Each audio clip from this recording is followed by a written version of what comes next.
So I'm Kurt Madison, and I teach over in the Fine Arts Department here as well as over at SCC. And how I got into this was, actually I heard about the Welty Kaleidoscope program 3 years ago. You know, the same way, if you've heard of the Kaleidoscope Welty program, I heard about it the same way you did.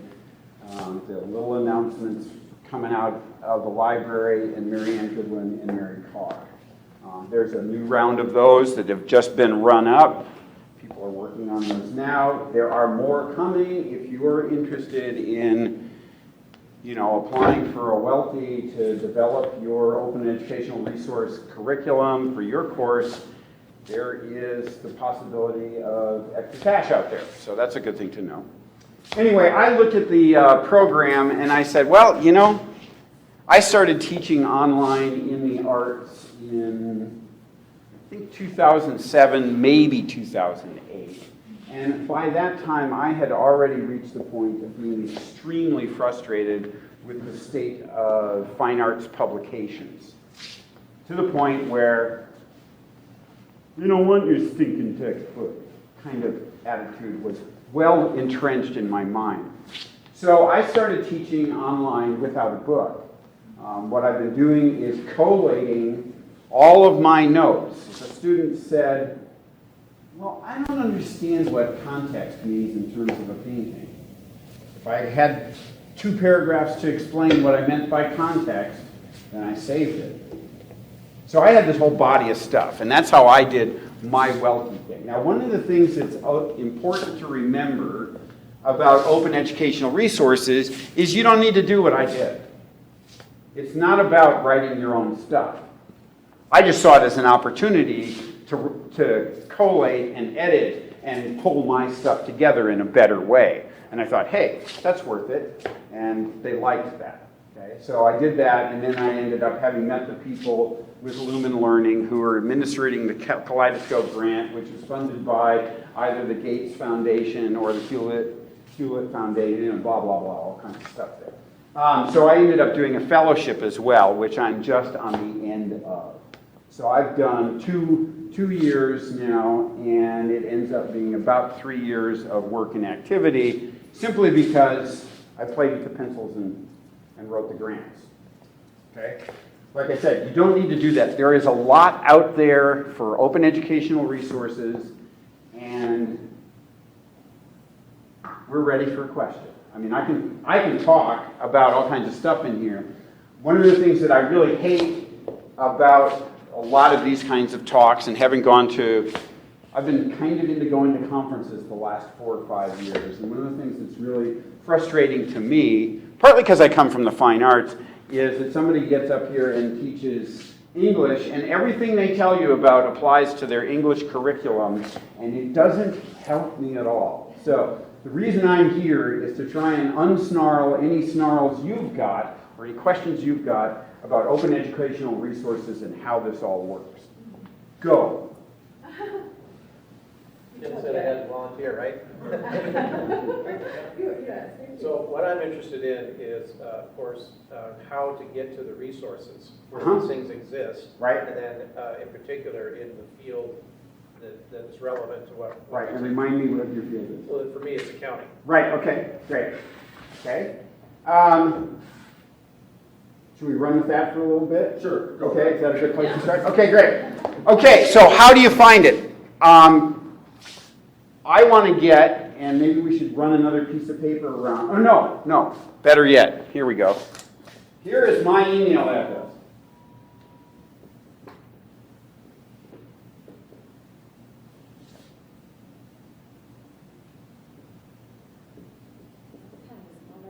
Yeah. But you know how it works, right? kurt.madison@sfcc.spokane.edu. So, okay, off we go.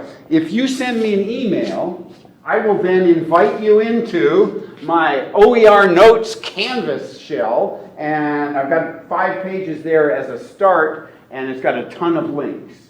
And that can get you started. So send me an email saying, I want to be in the Canvas class, and I'll invite you in, and we'll set up some discussion boards. And if it ends up being a thing, great. If it doesn't, and you get a little resource, great. Okay? Now, I will tell you, you can see them across the top of the page here. I've kind of run them. We're going to look at these, so you don't have to worry. But I've run out most of the pages. I put in a search for open educational resources. Bam. Now, I happen to know a little bit about it, so I can pick the ones that I kind of like. For example, if we go here, I think it's here, right. Let's make that a little bigger if we can. Come on, baby. Ah, there we go. I only happen to pick these 5. There's a lot more out there. Okay? I draw your attention to, we've got a whole website of listed courses out of Oxford, which includes your history and your accounting and business. I mean, there's a bunch of, and we've got the same thing out of MIT. Merlot is out of the California colleges or California Community College system. And they've been at it for at least 4 or 5 years. MIT's been at it since 2002. I didn't check the details on Oxford. And then there's a couple of other ones out and around. There's a lot happening with this. There's a lot of buzz around it. And that's also why I'm wanting to talk about it a little bit, because there's a lot of kind of rumors, misunderstandings, knee-jerk kind of attitudinal things, and we want to comb those out a little bit. So, what I would do is I would kick on one of these. In fact, let's see, just for, which one do you like? Let's go with Oxford. Okay.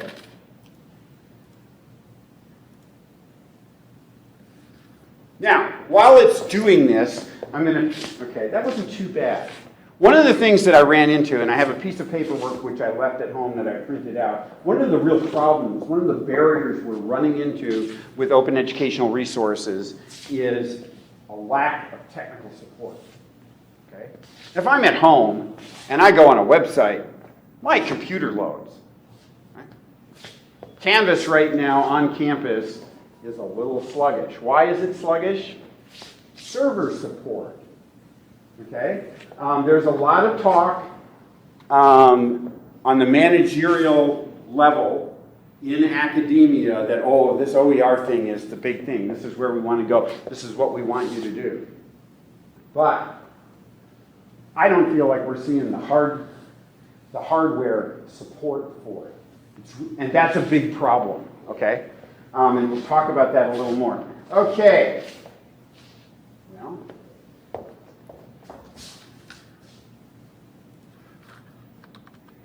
it's going to turn out to be a bad example, probably. Yep, there you go. So Oxford's got nothing. By the way. By filter. Great. Okay. Oh, it's got to have geography. It's Oxford. It does have geography, I'm pretty sure. There's also, I can't remember, and I tried to track it down. Where is the search? Okay. There we go.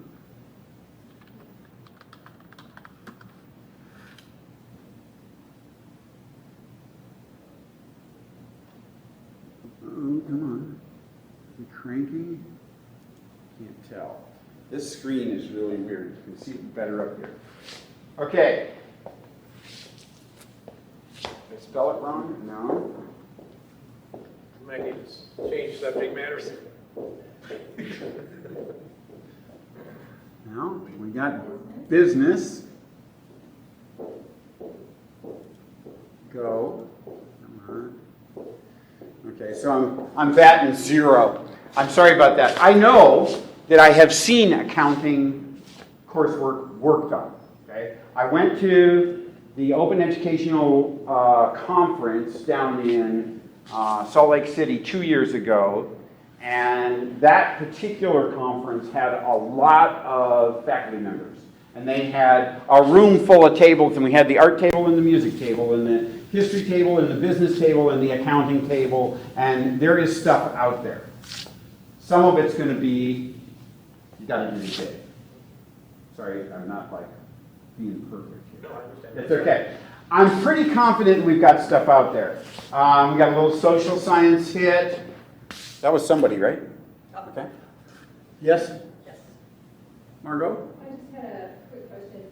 So with something difficult like accounting, so if you go to the Oxford site, which wasn't helpful, one assumes that some of that stuff has been really seriously peer reviewed, or Oxford would want it to be underneath their umbrella. But how can one be sure one is finding random accounting things out there that are OER that are actually vetted and Okay. quality Fair enough. information? There's a couple of, I probably have 3 answers to that. One is, if you look at the courses at the home thing, let's see, is this a home thing? I think my favorite one for this is Open Educational Resources.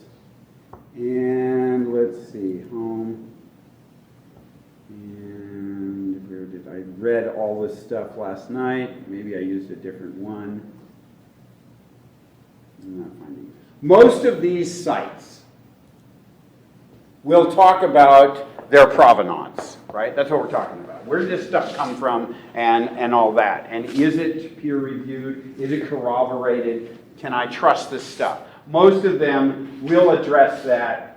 You know, I'm trying to go fast, so I'm not digging around. I want to search around through the whole thing to find, you know, where they say it for this site. But almost all the sites will give you their background and their history and where they're sourcing stuff from, okay? If you're worried about that, the next thing to do is you can check, okay, .org is a good indicator, but on a scale of 1 to 10, .org as a website, I would put forward this question. For solid academic environment stuff, information, I would put .org, I'd probably give it a 6 out of 10. Okay? .edu, I'm going to give it at least a 7, and then I'm going to look at, is it ITT technical? Right? Okay, that one maybe goes back down to a 5, because we don't trust them to throw the chair across the room. I used to teach there, so. If it's MIT, that might go up to an 8. Okay?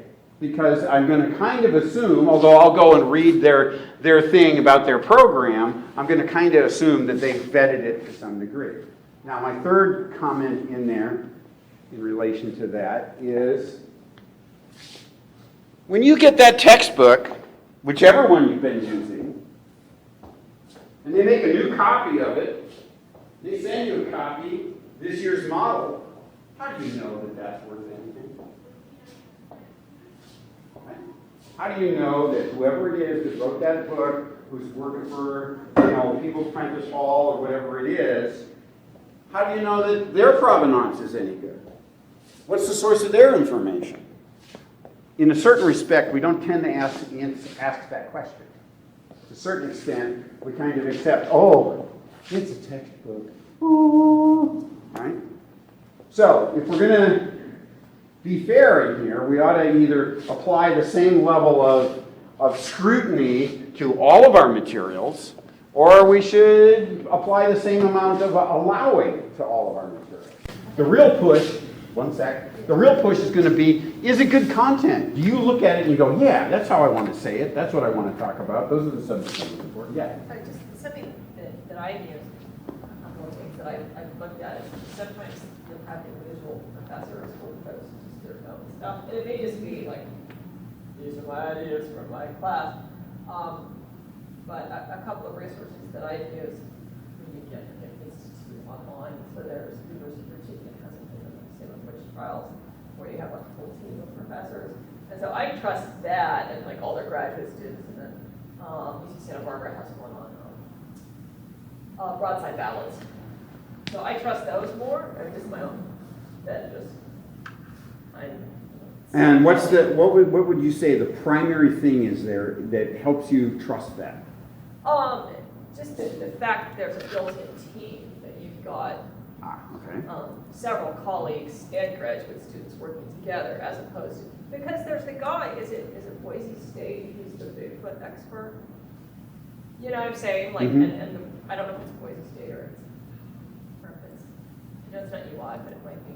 Anyway, they want, they want nothing to do with him, but he's a PhD, you know, so he can publish anything on his own site, but people don't trust him. But he doesn't have a team of other PhDs that I know of. Yeah, I mean, part of it is finding what you can fit into your thing and how you want to approach it. Now, usually, somewhere about here in the conversation, the mention or the idea or the thought or the whatever it is that gets mentioned is, oh, but it's so much work. Okay, yeah. Do you remember when you started, how you decided on what textbook you were going to use? How did that happen? I know how I did. They called me 2 weeks before the quarter started and said, yeah, it's the 15th of May or the 15th of March. Can you teach on April 1st? Have you ever taught this before? No. Do you have an MFA? Yeah. I asked back, do you have a book? They said, yeah. When can I pick up the copy? Oh, tomorrow. Okay. I've got an 8-day trade show in Las Vegas between now and then. I'll be ready on the 1st. And I lived with the book, right? It kind of got slapped down in front of me. Now, that's an adjunct kind of story. You know, if you come out of other disciplines and all that, you may have acquired or ended up with a textbook another way. This, in terms of transiting over, doesn't have to be, if you want any more work, really, than when the textbook company says to you, oh, by the way, we've discontinued that book. We haven't even rewritten it. We're giving you a new book, and you find out about what? 6 weeks before the quarter starts. Because they don't let you know. Or maybe they rewrote it, and you really need to vet through it. I've had this happen with the arts books, where I had a whole module built on a particular edition of the book, and the next edition of the book, next year later, didn't even have a picture or a mention of that artist at all in the text. Completely dropped me out on like a whole piece of my curriculum. Gone. Okay? So then I had to scramble. So the OER thing is based on helping, I feel like helping you build your thing. Okay? So, for example, we're on Merlot right now, and I clicked into Finding Accessible OER, so we're still answering your question, right? And here they're talking about learning modules, open coursework, open textbooks with accessibility. And here they're getting a little bit more specific in terms of strictly looking for a textbook. Yeah? So the CSU system is being a clearinghouse themselves or other. CSU, yeah, they are. Okay, Yeah. that's, And they've got a lot of faculty members working on all this stuff, and they've built Merlot is a fairly big thing. Now, yeah, go I ahead. think I need to go back a few steps. Great. What general stuff are we looking at? What is considered OER? Good. oh, I like that. Okay. So, where'd we go? Let's see. I had my, I think it was it this one? No. Hold on a sec. I got a page here. And I pulled that I wrote. It did. Okay, never mind. Here, no, that was it. No, that's not the one I want, but that does help. This is one we're going to look at in a minute. Okay? The one that I wanted is, maybe it's this one.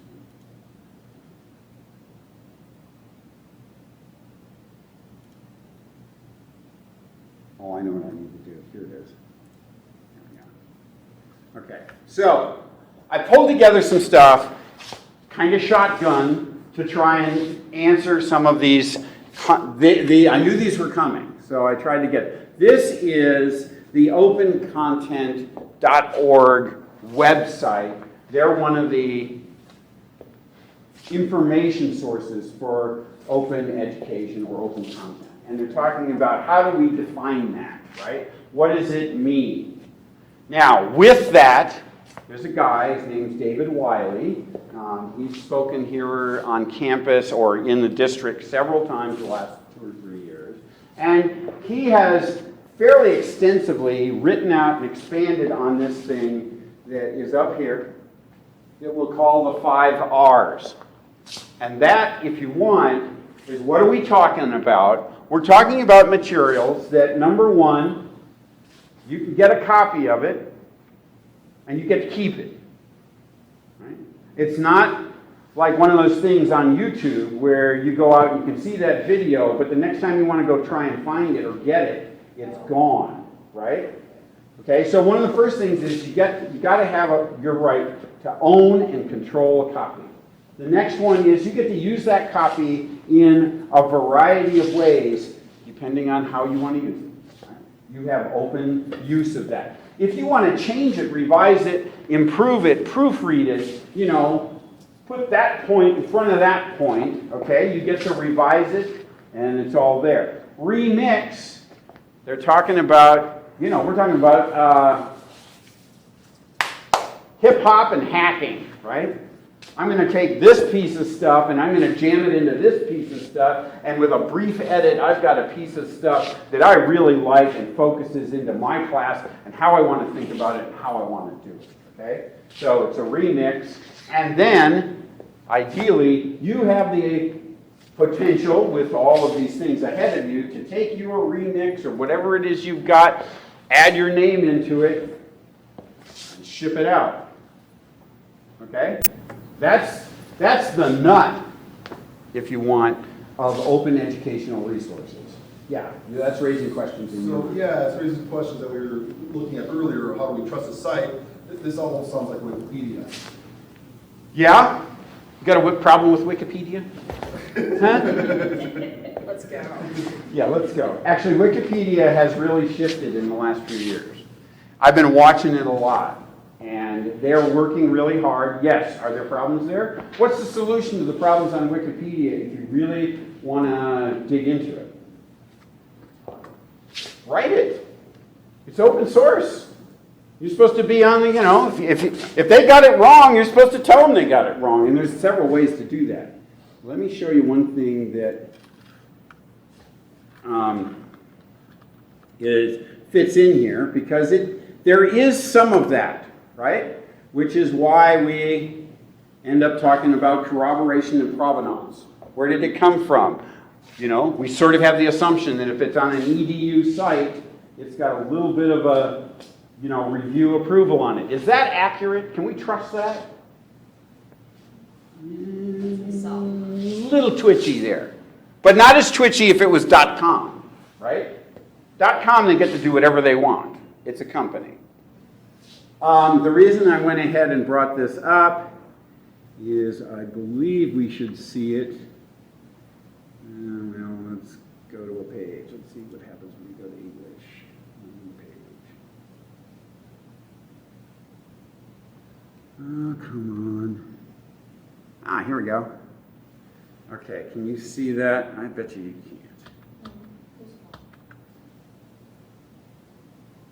Okay, so one of the things that Wikipedia has done is that they have gone in that same way. If we talk about our 5 R's, the next thing that we usually end up with a conversation about is about alternative licensing of material. Okay? This does not mean that it doesn't have a copyright.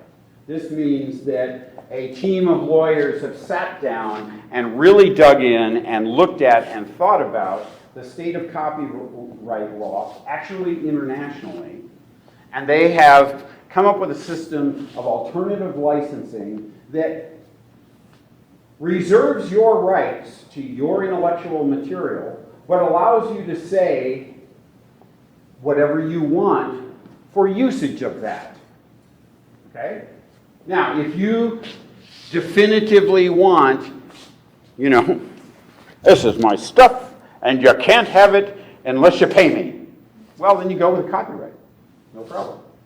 But if you want to say, I've got some thinking about sociology or history or whatever it is, and I want to spread that around with my colleagues, and get it kicked around and maybe improved and stuff like that, I can do a Creative Commons license, and I can say Creative Commons Attribution Share Alike License.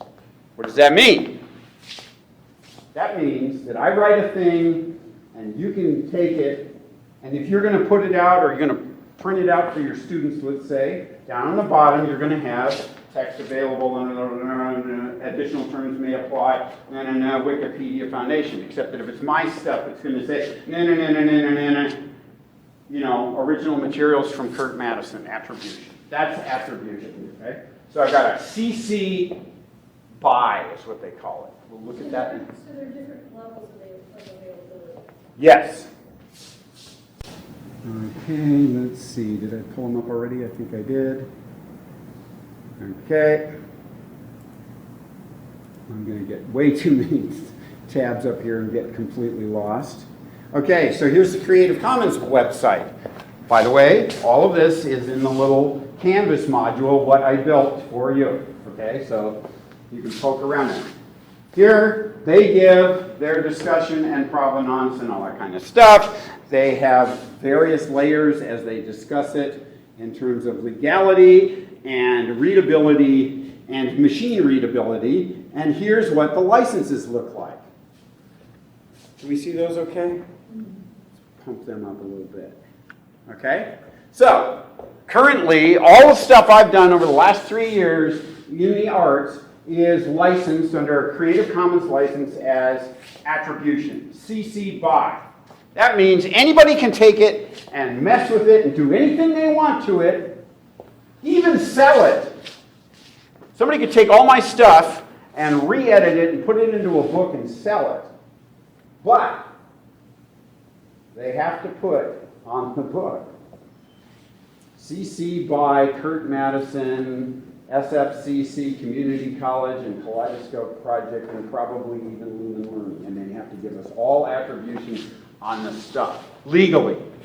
And if they don't, and I can prove it, I mean, this stuff gets difficult and tough, but if I can prove it, then I've got a legal case, right? It is, because this is not unlicensed. This is not public domain. This is Creative Commons licensing. And if I want it to be different than that, I can say other things, right? I can say CC BY, attribution, non-commercial, share alike. Okay, that means you can use my stuff, you can hack my stuff, you can do all of those 5 R's, but you can't sell it, and if you're going to relicense it, you have to put it under this kind of license. Has to be the same. Okay? That would be one of the things that would be more restrictive. If I had gone over here, CC BY SA, they couldn't sell it, ultimately. Except we really cover that with non-commercial. Okay? So, my stuff is CC BY. Hopefully, 100 years from now, my name is floating around out there on a bunch of art texts. Right? I'm good with that.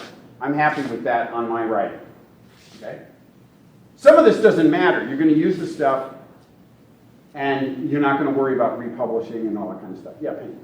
I just like to ask, so the OER, it sounds like it's the teach without a textbook, but just you create your own textbook, right?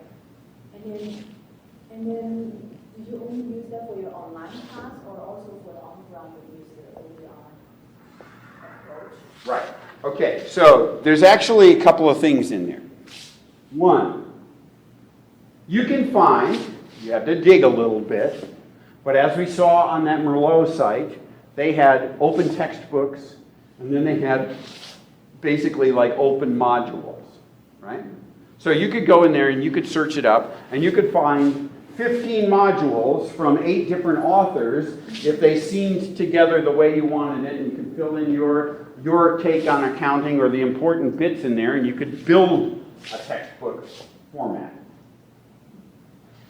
On the other hand, there are, and they're getting, this is burgeoning. This is like a crazy thing right now. This is going all over the place. There are textbooks fully open textbooks happening out there as we speak, that it's not without a textbook. It's an open educational resource textbook, which the students can access in a variety of ways. This does not need to be an online class. I happen to have gotten into this because of my online activities. This is, if you want, pretty heavily based in this, right? The digital world, okay? So most of what we're talking about in terms of the information is digital copies. But, for example, I asked them about it, well, right when Barnes & Noble took over the bookstore, one of the first things I did is go in and ask, how are they going to work on-demand printing? Right? That's the question, right? If a student if they've got to have that piece of paper in front of them, or you teach that way and they've got to have it, great. The bookstore is supposed to be doing books on demand. That's what they claim they're going to do. Oop. We're back to that technical support thing. Okay? This is one of the big limiters. This is where, if you want, open educational resources are having problems because of storage, server space, because of access to copies. Okay? If you want to have a print copy, all of these allow you to print them. You want to have a print copy? Go for it. Does that cost you something? Yeah. Does it cost as much as a textbook? Probably not yet. Is it just text-based, or is it video as well, and that kind of thing? It is actually video as well. I was trying really hard to find it. I saw one of my fellows, one of the Kaleidoscope fellows, I believe he's down in Salt Lake City, and he did a gorgeous website, full modules and everything for geology.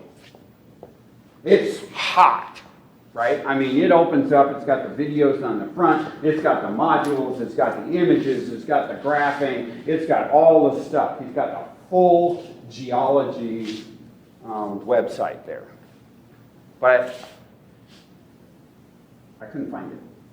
And I don't know what's up with that. The other thing that I will say that I do know a little bit that's up is that Lumen Learning, who overheaded the Kaleidoscope project, does not have all of the bookwork and paperwork that's been developed over the last 2 years currently publicly available. They have a bunch of it, but they don't have all of it. For example, my art resources are not up on their website in public view at this point in time. And I don't know whether that's because they need editing, which I think that would be my reason for not having it up yet, is I still need to do more editing, but I don't know what else is happening. So there may be some considerations around this particular geology website that, I mean, the guy's into it. Completely built the whole thing. So, textbooks may be available where it's a straight, you decide, okay, I like this one, and it's a straight download.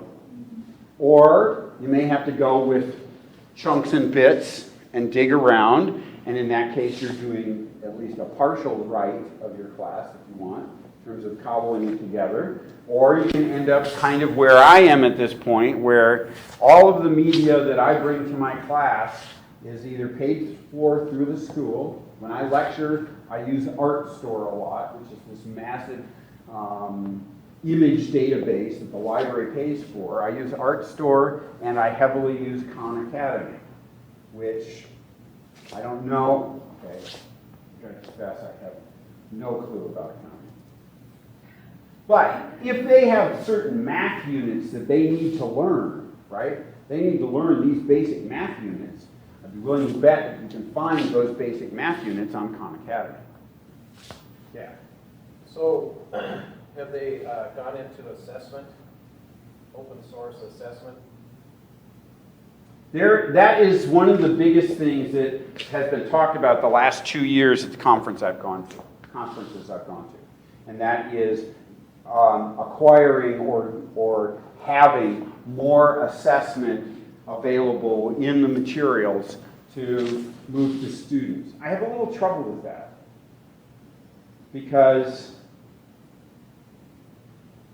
if it's open educational resources, and a student figures out which resource you're using, which means that they can find it out there, because none of this is locked down, then if if you're using an assessment sequence from that open educational resource, there's this, They can see it better. there's that consideration in there.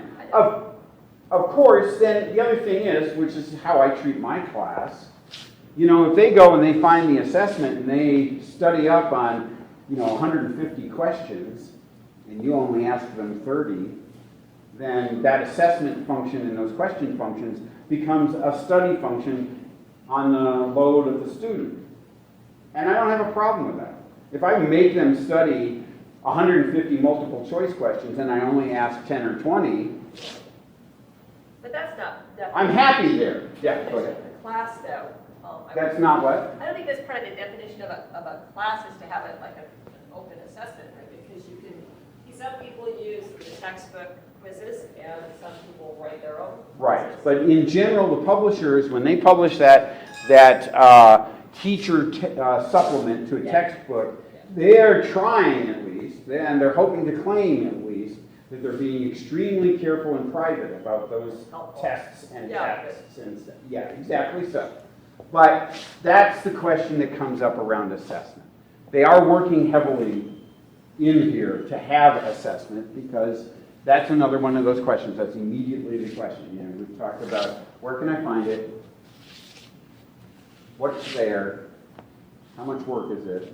What about assessment?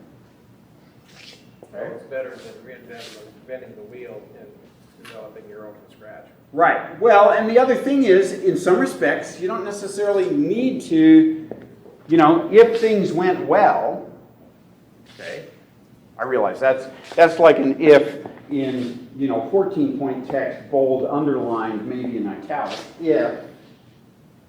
You should be able to use your whatever assessments you've already got. We're not talking about you have to teach a different class. We're talking about finding a resource that's an open availability resource that's going to do what you need it to do. So, are the things to our library considered open? And I was chatting with one of our librarians, and she was saying, for instance, like JSTOR was not considered open access. Correct. But you have to go. Correct. You have to be affiliated with the university to do it. But doesn't it seem kind of strange that, if we're teaching a class through our college, don't those students by definition have access to Alexander Street films, which I've used before? Okay, to which? Well- Say it again, just the phrase. Well, The films. What was it? Alexander Street is Okay. one of the databases that we get. We have it. We Yeah. paid for it at the library. Those students have access to that. Right, but you have to go through the college website. But I That remember. is not an open educational resource. That is a Yeah, paid okay. for resource from the college. That's typical format across the world, right? And that's how JSTOR works, and that's how ArtStore works, and that's Right. how, I'm heavily based in the arts, so it's Oxford Art, it's Britannica, all those, the OED is a paid-for service, they have a gateway there, and you have to pay for it, or have it paid for you some way. I don't know how the library pays for all those things, I'm gonna guess it's student fees, it would make sense to me, but I don't know that. So if you have to access it through the college library at all, then it's technically not. No, that does not fit here. Now, there is a little gray line that kind of happens in here, which I've had to tread on a lot. I've been looking into that camera too much, so I'm sneaking over here. And that is, you can have an open educational resource that has linkages to non-open educational resource sources. We're tracking? Okay, so my example there is, for example, I like to use a bunch of videos that the Getty Museum down in LA has developed in their education program, and they are open to use. Sure. they're not open to retain, remix, you know, the whole 4 or 5 R's. That's the kicker. Can you mess with it? Ultimately, you know, can you have it and can you do whatever you want? Can you essentially own it? And with open educational resources, the answer is yes. That would be the dividing line. Can you own it? Yeah. Can you do whatever you want with it? Well, within the scope of these licenses, yes. Right? Now there's one down there on the bottom, CC BY, NC, ND. No commercial, no derivatives. They're saying, nah, you know, you can use my stuff and you can move it around, but you can't sell it, and I don't want you to take my stuff and hack it and do stuff with it. Which is about where, if you added a little more restriction in there, that's pretty much talking about a copyright. Right? Like, and we're talking Disney, right? You don't mess with the mouse, right? You put Mickey on anything, and Disney comes after you. Okay? So, JSTOR, all of those have that access limiter, and you can only hold, right? You know, if I were putting out the text, and I may need to put a proviso on my art stuff at some point saying, you know, much of this information is based on image resources that are a paid-for resource from my library called ArtStore. If you're interested in ArtStore, here's the link. Your institution needs to pony up, because that's the problem. On the other hand, more and more, there's a lot of open, licensed imagery out there. One of the big places to look for that is Flickr. And the other thing is, have you ever gone into the deep end of an advanced search in Google? That looked like a no. This is worth it. This is part of, huh? What? Yeah, okay, so if I go to, I'm there. I put in a G and it pulled it, that's cool. Okay, and in general, on a raw search, I can't find it, so I'm going to go Google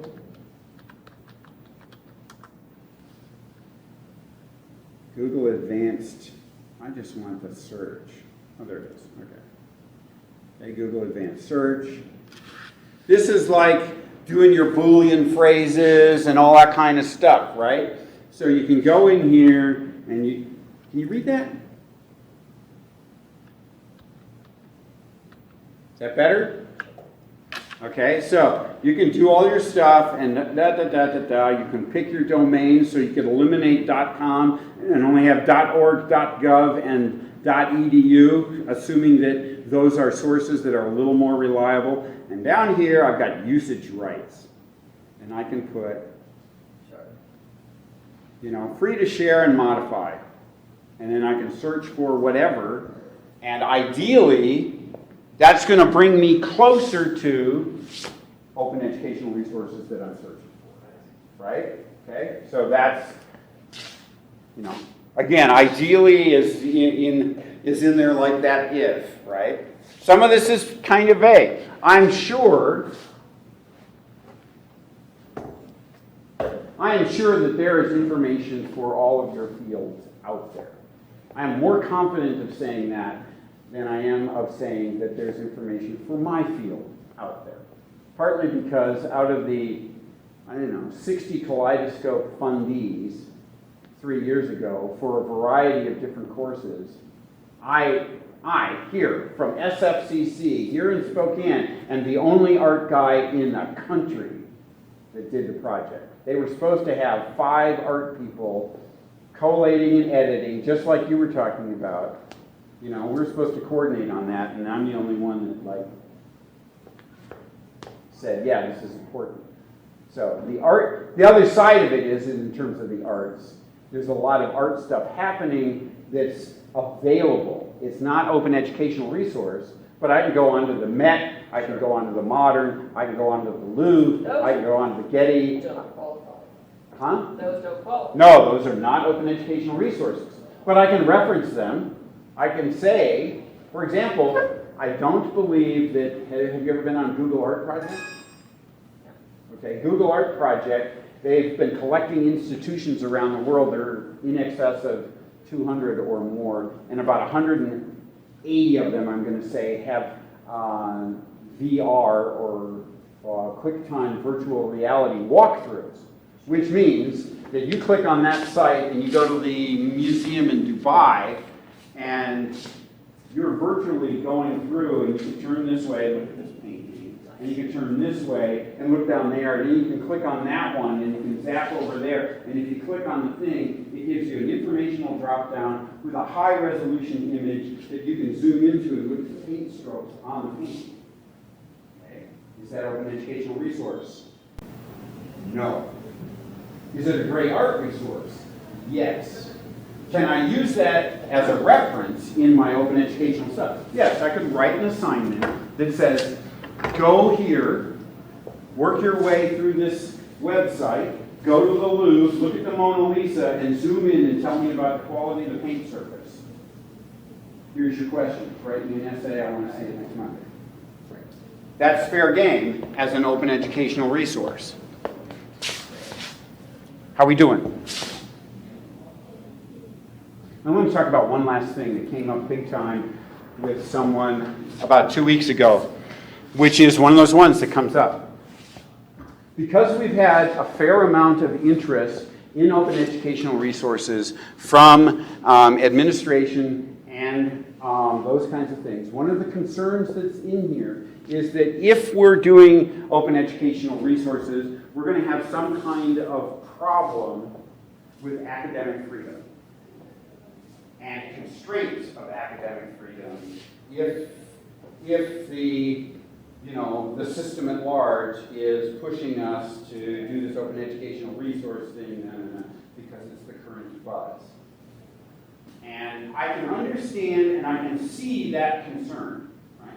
There is that possibility in the consideration of it all. If you're trying to take, okay, I got the state legislature over here, and I got the comptroller over here, and I got administration over here, and then I got the faculty trying to do what they're doing over here, and there could be some pushes in there that we might be concerned about. But it is not inherent to open educational resources.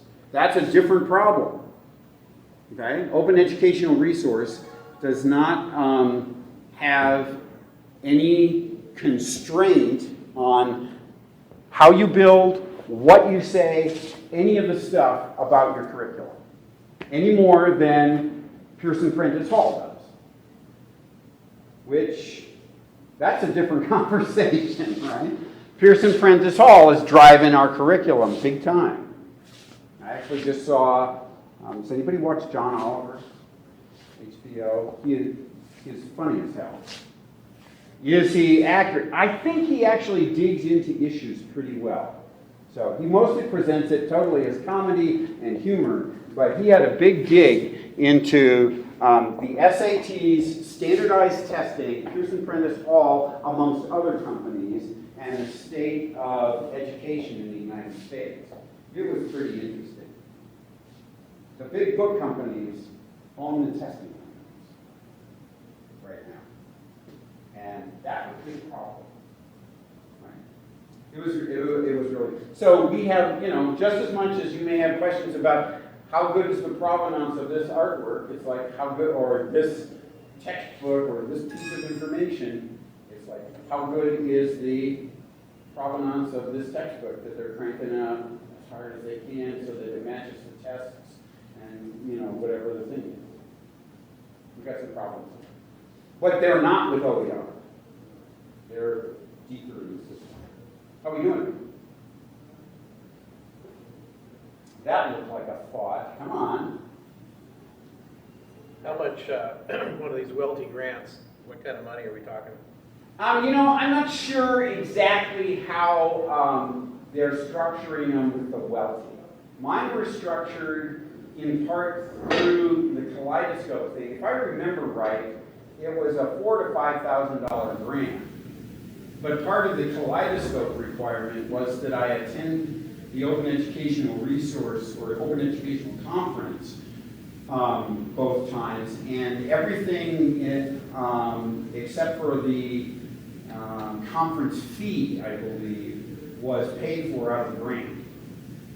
So, you know, like a flight to DC, I got there on a Tuesday night, and I was there till Saturday morning, and a flight back in, you know, like a hotel in Alexandria, Virginia.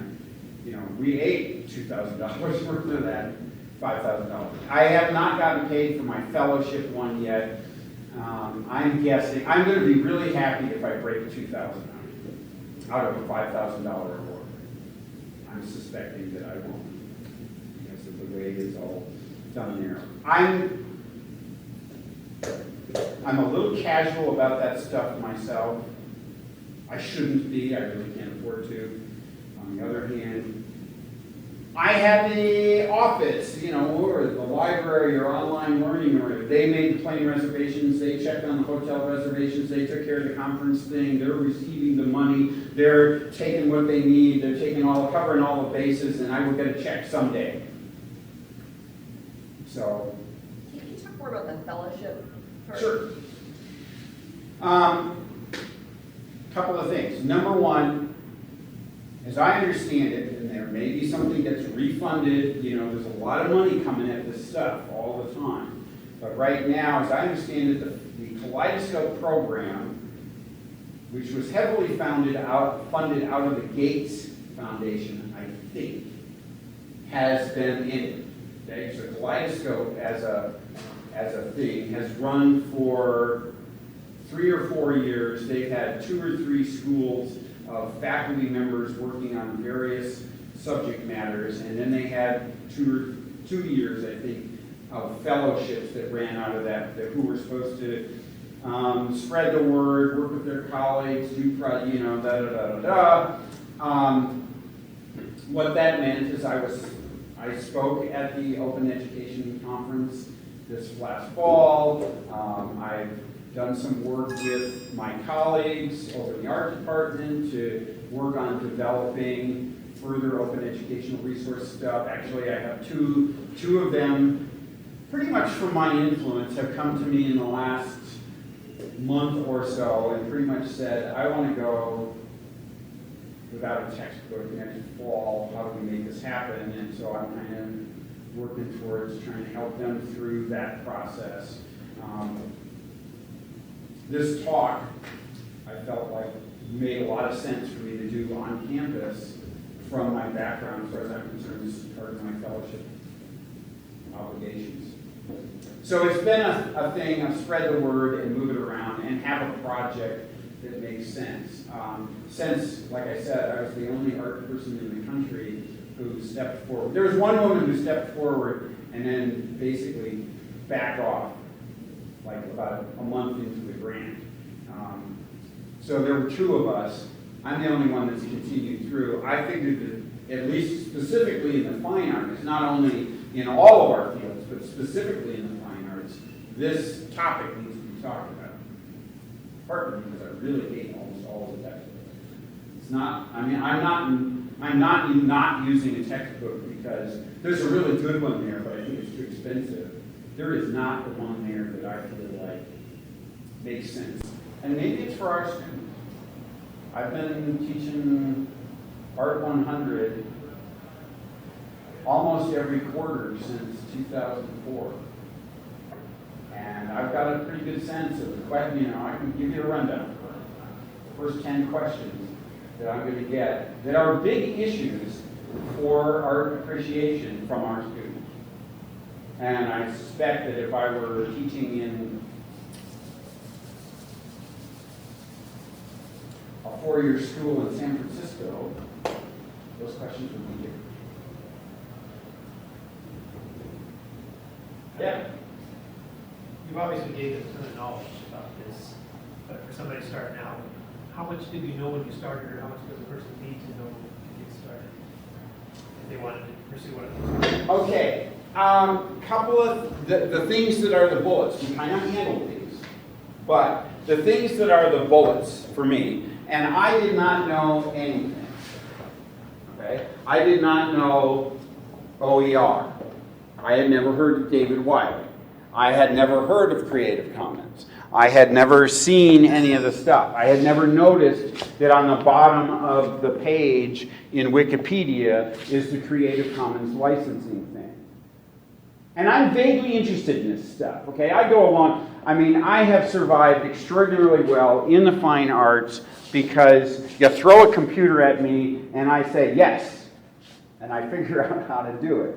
My favorite example was running a 4 by 4 foot micrometer-driven knife for cutting vinyl that was built in Switzerland and had a instruction manual in French, and I was on a PC when it was actually intended for a Mac, and I was supposed to run it and do design work and get the production into the glass shop.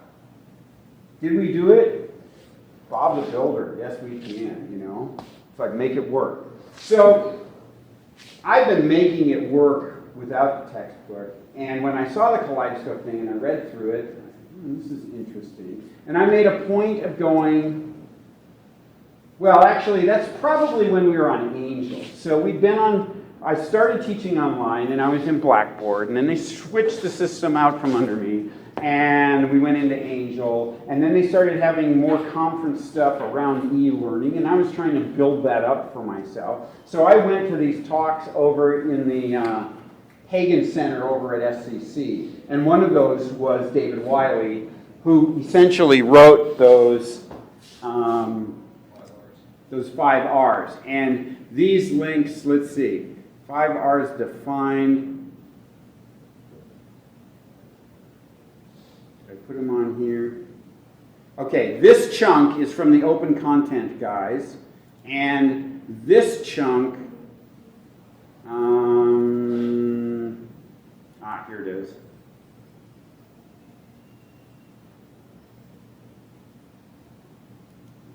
I believe that's the one. This chunk, yeah, there we go. There's David Wiley.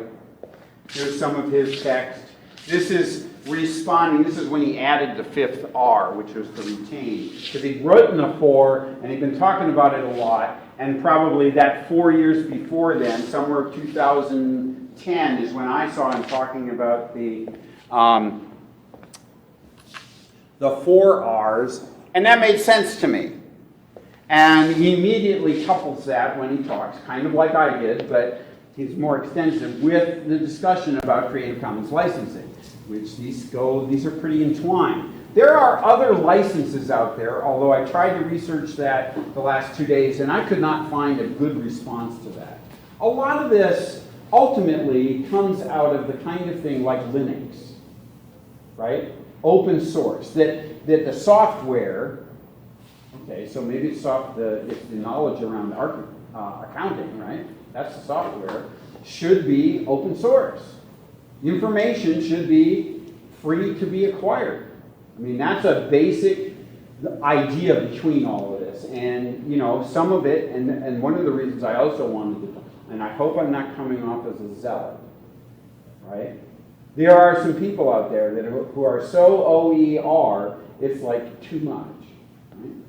We need to be balanced in here. But there's the same thing in the software world. And we're talking about freeware and shareware and open source content and all that kind of thing. That's where this comes out, ultimately.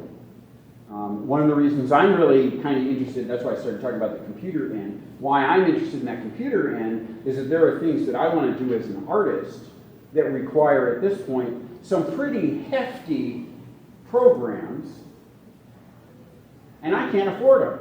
But almost all of those hefty programs have a freeware alternative that has its problems, yeah, but is it free? You know, it's like, okay, do I do better if I go to the Habitat for Humanity and pick up doors, or do it better if I go to Home Depot and pick up doors? Well, it depends on my needs and how much money I got to spend. Right? That's kind of where I live my interests in there. So that got me interested in the open educational stuff. So David Wiley talked about the 4 R's. He's added the 5th one since then. And then he talked about Creative Commons licensing. And having gone to, I think I ended up at 2 different conferences, because there was another lecture presentation by Kim Thanos, who's Wiley's partner with Lumen Learning, and they were talking and making an intro on the Kaleidoscope thing, and I looked at it and I said, okay, I already got a bunch of that. You know, I got my handful. I can turn my handful into that project. And that's about as much as I knew. I had my little chunk, because I've been living with it, and we gotta go. Sorry, I gotta go. Hey, don't ask me questions, talk directly.